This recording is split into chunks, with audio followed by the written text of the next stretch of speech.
పోతుంది. మరి 2000లో ముఖ్యమంత్రిగా ప్రమాణ స్వీకారం చేసిన అదే రోజున 4 సంతకాలు నేను పెడతా, అదే ప్రమాణ స్వీకారం ముగించిన రోజున గొప్పగా కూడా నేను చెప్పగలుగుతా. ఆ 4 సంతకాలతో ఈ రాష్ట్ర చరిత్రను కూడా మార్చేసి సంతకాలు ఉంటాయని చెప్పి గట్టిగా కూడా చెప్పగలుగుతాను. అందులో మొట్టమొదటి సంతకం పెడతాను, ఆ అక్క చెల్లెమ్మల కోసం పెడతాను. ఆ మొట్టమొదటి సంతకం, ఆ మొట్టమొదటి సంతకంతో అక్క చెల్లెమ్మలకు భరోసా ఇస్తుంది. ఆ మొట్టమొదటి సంతకం ఇవాళ అక్క చెల్లెమ్మలు పనులకు పోతున్నారు. 100 రూపాయలు, 120 రూపాయలు, 50 రూపాయలు సంపాదిస్తున్నారు. వాళ్ళ పరిస్థితి ఏమిటి అంటే ఆ 100 రూపాయలు ఇవాళ సంపాదించింది అయిపోతే అది కేవలం 2 రోజులు కూడుకొస్తుంది. మళ్ళీ 3వ రోజు వాళ్ళ పరిస్థితి ఏమిటి అంటే మళ్ళీ పనులకు పోసేటప్పటిచ్చి, పనులు దొరికితే పనులకు పోసేటప్పటిచ్చి వాళ్ళ ఆకలి తీరని పరిస్థితిలో ఉన్న అక్క చెల్లెమ్మల కోసం కూడా చెప్తున్నాను. ఆ అక్క చెల్లెమ్మల కోసం సంతకం పెడతాను అని చెప్పి ఆ అక్క చెల్లెమ్మలకు జీవితం మీద భరోసా ఇస్తా. ఆ అక్క చెల్లెమ్మను ఆ రోజులు గడవడం కోసం అని చెప్పి ఇంకా ఎక్కువ రోజులు గడవాలి అని చెప్పి ఆ చిన్న చిన్న పిల్లలు కూడా పనులకు తీసుకొని పోయి అద్భుతమైన అన్యాయమైన పరిస్థితిలో ఉన్న అక్క చెల్లెమ్మల కోసం ఇవాళ మాటిచ్చి చెప్తున్నాను. మీరు చేయవలసిందల్లా మీ పిల్లలను బడికి పంపించండి, నేను చదివిస్తాను. మీ పిల్లలను ఇంజనీర్లు గారు, డాక్టర్లు గారు నేను చదివిస్తాను అని చెప్పి ఆ ప్రతి అక్క బడి చెల్లెమ్మకు చెప్తున్నా. ఆ అక్క చెల్లెమ్మలకు మీరు భరోసా ఇచ్చి చెప్తున్నాను. మీ పిల్లల్ని మీరు బడికి పంపించండి. బడికి పంపించినందుకు ప్రతి పిల్లాడికి 500 రూపాయలు చొప్పున, 2 పిల్లలకు 1000 రూపాయలు ప్రతి అక్కబడి చెల్లెమ్మ బ్యాంక్ అకౌంట్లలో వేయిస్తాను అని చెప్పి ఇవాళ అక్కబడి చెల్లెమ్మకు చెప్తున్నా. కారణం ఆ అక్క చెల్లెమ్మను ముఖ్యంగా చిరునవ్వు కనపడాలి. ఆ అక్క చెల్లెమ్మ ఆ నెల ఎలా బతకాలి అని చెప్పి భయపడకూడదు. ఆ అక్క చెల్లెమ్మ మనసులో ఆనందం కనపడితే, కళ్ళల్లో చిరునవ్వు కనపడితే ఆ పిల్లలు బాగా చదవగలుగుతారు. ఆ అక్క చెల్లెమ్మను చేయవలసింది పిల్లలకు చదువు, ఆ పిల్లల చదువులో జాతి పెట్టడం కోసం మొట్టమొదటి సంతకం పెడతా. ఆ రోజు ముఖ్యమంత్రిగా ప్రమాణ స్వీకారం చేసే రోజున 2వ సంతకం పెడతా. ఆ 2వ సంతకం ఎవరి కోసమో తెలుసా? ఆ అవ్వ తాతల కోసం ఆ 2వ సంతకం నేను పెట్టాను అని చెప్పి కూడా ఇవాళ కారణంగా కూడా చూస్తుంటా. ఆ అవ్వ తాతలు చాలా సందర్భాల్లో ఇవాళకి కూడా ఇక్కడికి వచ్చే ముందు చాలా మంది అవ్వ తాతలు పనులకు పోతూ కనిపించారు. ఆ అవ్వ తాతలు చేతులు పట్టుకుని నేను అవ్వ తాతలతో అడిగా, అవ్వ ఈ వయసులో నువ్వు పనికిపోతున్నావు అని. చాలా మంది అవ్వ తాతలు అలా నేను పలకరించినప్పుడు ఆప్యాయంగా చిరునవ్వుతో నవ్వుతూ వాళ్ళు ఇచ్చిన సమాధానం ఏమిటో తెలుసా? వాళ్ళంతా కూడా అన్నారు నాయన మీ నాయన పుణ్యాన కనీసం ఒక పూట భోజనమైనా దొరుకుతా ఉంది, కానీ 3 పూట్ల భోజనం చేయాలి అంటే పనులకు పోతే తప్ప మా పరిస్థితి ఏమిటి అని చెప్పి అంటున్న అవ్వ తాతల కొరకు 2వ సంతకం పెడతా. ఇవాళ ప్రతి అవ్వ ప్రతి తాతకు భరోసా ఇచ్చి చెప్తున్నాను. వాళ్ళు చేయవలసిందన్నా ఇంట్లోనే ఉండండి. 3 పూట్ల కూడా ఏ అవ్వ ఏ తాతకు కూడా భోజనం కోసం అని చెప్పి పనులకు పోవచ్చిన అవసరం లేని రోజులు వస్తాయని చెప్పి ఆ అవ్వ తాతల పెన్షన్ ఇవాళ ఇస్తున్న 200 కాక 700 రూపాయలు చేస్తాము అని చెప్పి కూడా ఇవాళ ప్రతి అవ్వ ప్రతి తాతకు చెప్తున్నా. కారణం అవ్వ తాతని చూసుకోలేని వాళ్ళు నిజంగా మన రాష్ట్రంలో ఉండడం కూడా వేస్ట్ అని చెప్పి నమ్మేవంటే మొట్టమొదటి నేను కాబట్టి 3వ సంతకం పెడతారు. ఆ 3వ సంతకం ఆ కష్టాల్లో ఉన్న రైతన్న కోసం పెడతారు. ఆ రైతన్న పరిస్థితి ఏమిటి అంటే ఇవాళ ధాన్యం పండిస్తాడు. ధాన్యం పండించేసరికి అది తీసుకొని పోయి డీలర్ల దగ్గర తీసుకొని పోయేసరికి ఒక రకమైన రేటు ఉంటుంది. ఆ తర్వాత ప్రతిరోజులకే డీలర్ల దగ్గరికి అంతా కూడా ధాన్యం వెళ్ళిపోయిన తర్వాత ఆ డీలర్ని మార్కెట్లో తీసుకొని పోయేసరికి రేటు రెట్టింపు అవుతుంది.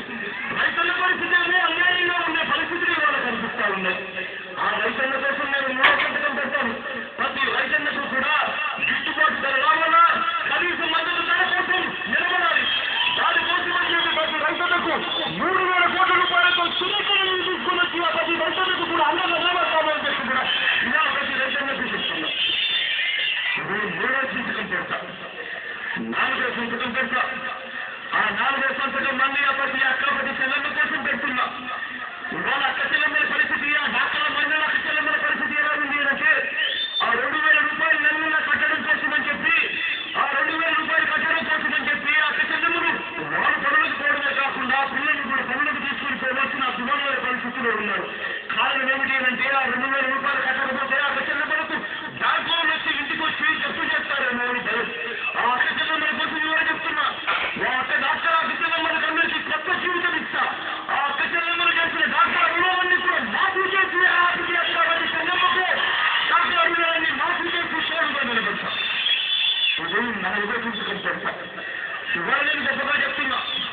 ఈ 4 సంతకాలతో రాష్ట్ర చరిత్రను మారుస్తాం. తెలంగాణలో సార్వత్రిక ఎన్నికల ప్రచారాన్ని వైఎస్ఆర్ కాంగ్రెస్ పార్టీ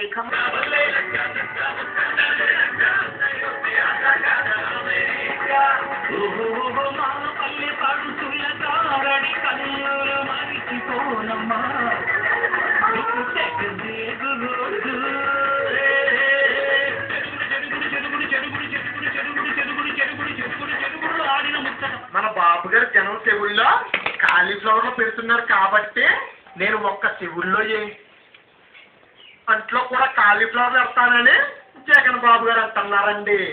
బాబు గారు సీమాంధ్రకు సింగపూర్ తీసుకొస్తానంటే జగన్ గారు ఏమో షాంఘైని, వాషింగ్టన్, దుబాయ్ని, స్విట్జర్లాండ్ మిక్సీలో వేసి బాగా గ్రైండ్ చేసి సీమాంధ్రను ఎత్తిని పోస్తానంటున్నారండి.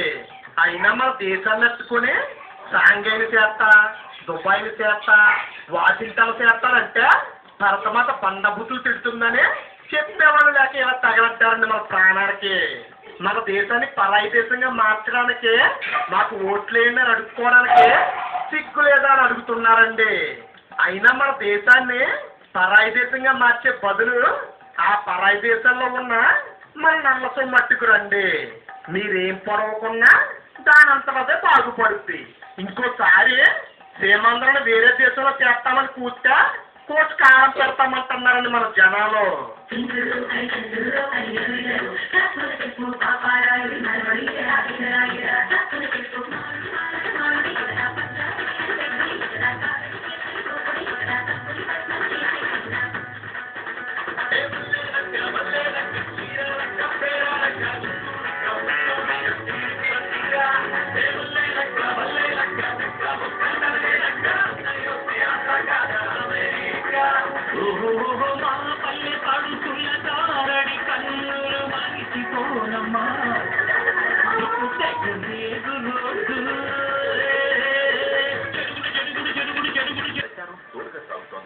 ఆ తర్వాత ఢిల్లీ డైరెక్షన్ లోని జగన్ రాష్ట్ర విభజన వైపు అడుగులు వేశారు. ఇప్పుడు ఆ అంతర్గత ఒప్పందానికి జగన్ తూట్లు పొడిచినట్టు తెలుస్తోంది. కాంగ్రెస్, వైసీపీ మధ్య సఖ్యత దెబ్బతిన్నట్టు రాజకీయ వర్గాలు ఓ అంచనాకు వచ్చాయి. సీమాంధ్రలో సీఎం పీఠం, కేంద్ర సర్కారులో భాగస్వామ్యం కోసమే జగన్ ఆరాటమంతా. కాంగ్రెస్ తో మైత్రి వల్ల ఆ రెండింటిలో ఏ ఒక్క ఆశ నెరవేరబోదని వైసీపీ డిసైడ్ అయినట్టుంది. సీమాంధ్రలో కాంగ్రెస్ రోజు రోజుకి ఖాళీ అవుతోంది. పైగా కాంగ్రెస్ తో ఒప్పందం జనానికి తెలిసింది కాబట్టి వైసీపీకి ఓట్లేసే ఛాన్స్ ఉండదని భయపడుతోంది. దీంతో కాంగ్రెస్ తో గ్యాప్ మెయింటైన్ చేస్తూ బీజేపీకి దగ్గరవుతోంది. దీనివల్ల 2 ప్రయోజనాలు ఆశిస్తోంది.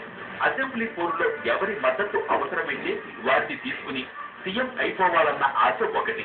కేంద్రంలో ఎవరు అధికారంలోకి వస్తే వారికి మద్దతు ఇచ్చి అక్రమాస్తుల కేసుల నుంచి రక్షణ పొందొచ్చన్నది రెండవ వ్యూహం.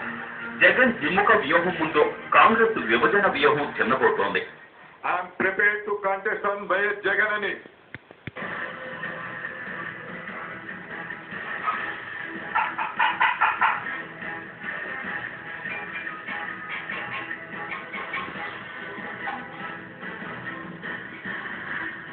సీఎంలు తమ టైం దగ్గర పడుతుంటే కీలకమైన ఫైళ్లన్నీ తెప్పించుకుని రాష్ట్రానికి పగలనుగా సంతకాలు పెట్టేస్తారు. అలా ఎమ్మెల్యేలు, ఎంపీలు క్యూ కట్టి మరీ సంతకాలు పెట్టించుకున్న ఫైళ్లపై భూతద్దం పట్టుకుని వెతుకుతోంది రాజ్ భవన్. కిరణ్ సీఎం పదవి నుంచి దిగిపోయే నెల రోజుల్లో తీసుకున్న నిర్ణయాలు, ఫైళ్లలో వివాదాస్పద అంశాలపై గవర్నర్ ఆరా తీస్తున్నారు. గవర్నర్ కు కీలక నిర్ణయాలు తీసుకున్న ఫైళ్లను పంపడం కామన్ అని సెక్రటేరియట్ వర్గాలు చెబుతున్నాయి.